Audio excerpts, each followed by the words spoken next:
Ya, kita lanjutkan dialog kita bersama dengan kedua narasumber membahas mengenai sambutan begitu yang kita berikan kepada ketiga pemain yang telah bergabung menjadi tim nasional Indonesia tentunya.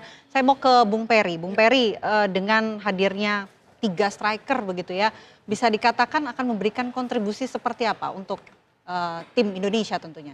Kehadiran 3 striker, maksudnya yang sekarang ini yang Deon Marks dengan tim Given ya. Saya rasa Deon Marks adalah pemain tidak semua striker ya. Cuman ada satu striker ya, ini Oleh, yang lainnya back ya. Dion dan juga tim Gapes itu posisi aslinya adalah pemain belakang. Gitu. Nah, kalau menurut saya begini. Ini sesuatu yang harus kita salah satu yang harus kita syukuri sebagai salah satu ikhtiar dari PSSI untuk membentuk timnas yang tangguh. Kenapa?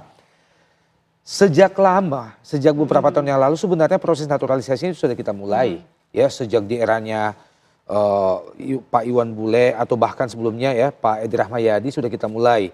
Perbedaannya kali ini ada di 3 aspek ya, Vena, Kang Ferry. Yang pertama adalah bahwa kali ini pemain yang dinaturalisasi adalah pemain-pemain yang benar-benar dari sisi track recordnya diyakini berkualitas. Ya, contoh misalnya Martin Paes, kemudian J. Itses, kali ini Oleh.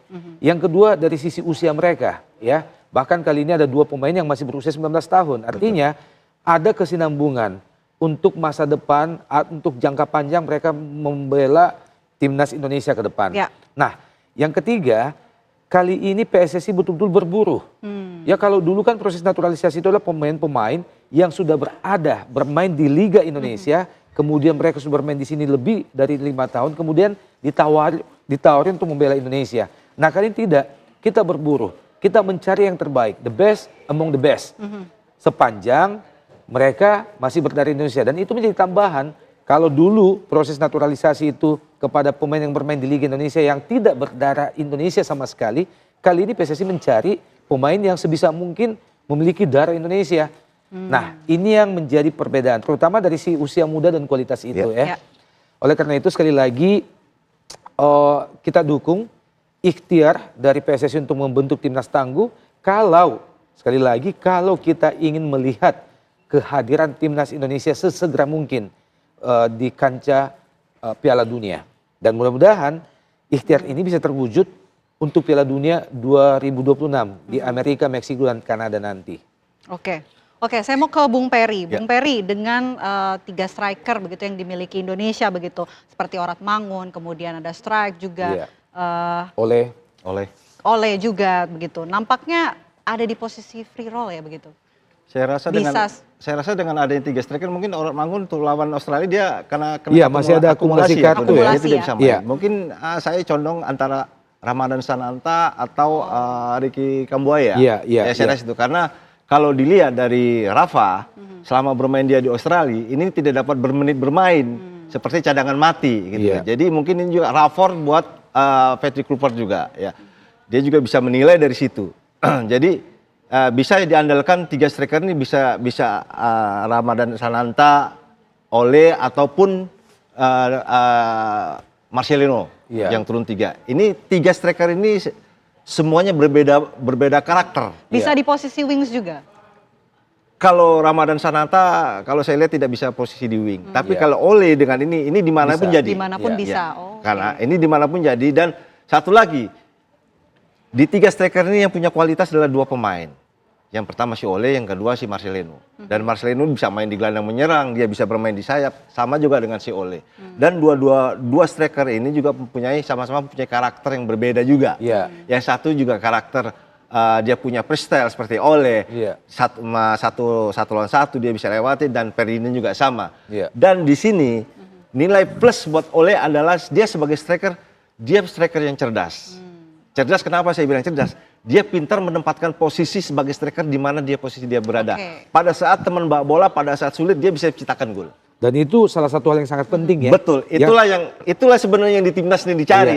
Selama di era Sintayong ini belum ada. Saya selalu bilang kelemahan di timnas zaman era Sintayong adalah di striker. Kalau untuk bicara dengan pemain bertahan ataupun gelandang enggak masalah. Saya sudah selalu bilang. Mungkin lumayan cukup saat ini. Ya, lumayan cukup ya. untuk sekarang ini barulah terrealisasi adanya Ole. Yang mudah-mudahan 3 striker ini striker yang menakutkan untuk lawan Australia. Nah setelah ini Kang, menurut saya satu hal yang harus dipikirkan oleh ketua umum adalah pelapis. Pelapis. Iya, pemain pelapis. Sebutlah misalnya di depan kita sudah punya Oleh. Tapi siapa pelapis dari Oleh? Jika Oleh misalnya mengalami cedera atau tidak bisa bermain dan sebagainya. Begitu juga posisi penjaga gawang. Martin Paes lebih dari cukup. Tapi siapa pelapisnya? Jika ada hal-hal yang kita tidak inginkan menimpa seorang Martin Paes. Nah mungkin itu yang menjadi alasan kenapa PSSI juga mengincar Emil Audero sebagai pelapis dari Martin Paes. Kemudian masih akan mengincar beberapa pemain ke depan. Oke. Ya. Oke, sambil kita tahan dulu ya Bung Oke. ya. Nanti kita masih bisa membahas lebih lanjut lagi. Kita akan menuju langsung ke London, Inggris. Kembali terhubung bersama rekan kami Adia Anwari di sana. Adia, bisa Anda gambarkan suasana terbaru dari tempat Anda, silakan. Baik, selamat malam Vena dan juga pemirsa TV One. Ini seperti yang bisa saya kabarkan di depan gedung Kedutaan Besar Republik Indonesia atau KBRI di London. Ini kurang lebih situasi terkini dari luar gedung. Memang bisa dikatakan cukup sepi ya Vena dan juga pemirsa TV One. Hingga saat ini kami masih menantikan selesainya prosesi acara di dalam, karena tadi sudah dikabarkan bahwasannya kurang lebih setengah jam yang lalu ya sudah selesai melakukan penyumpahan pewarganegaraan di dalam, dan ini sedang melakukan acara makan siang bersama begitu atau lunch. Kami masih menunggu di luar untuk memintai keterangan atau pula statement dari tokoh-tokoh yang ada di dalam KBRI tersebut. Untuk sementara seperti ini, Vena, kira-kira keadaan yang ada di KBRI cukup sepi, juga tidak ada persiapan khusus di luar KBRI yang terlihat untuk acara proses penyumpahan pewarganegaraan yang tadi sudah dilaksanakan. Memang tadi ada sedikit perubahan jadwal, Vena dan juga pemirsa, apabila tadi sebelumnya direncanakan akan dilakukan pada pukul 1 siang waktu London, namun nampaknya sudah dilakukan lebih dahulu, yakni kurang lebih pagi hari tadi. Ini belum ada waktu spesifiknya jam berapa tepatnya.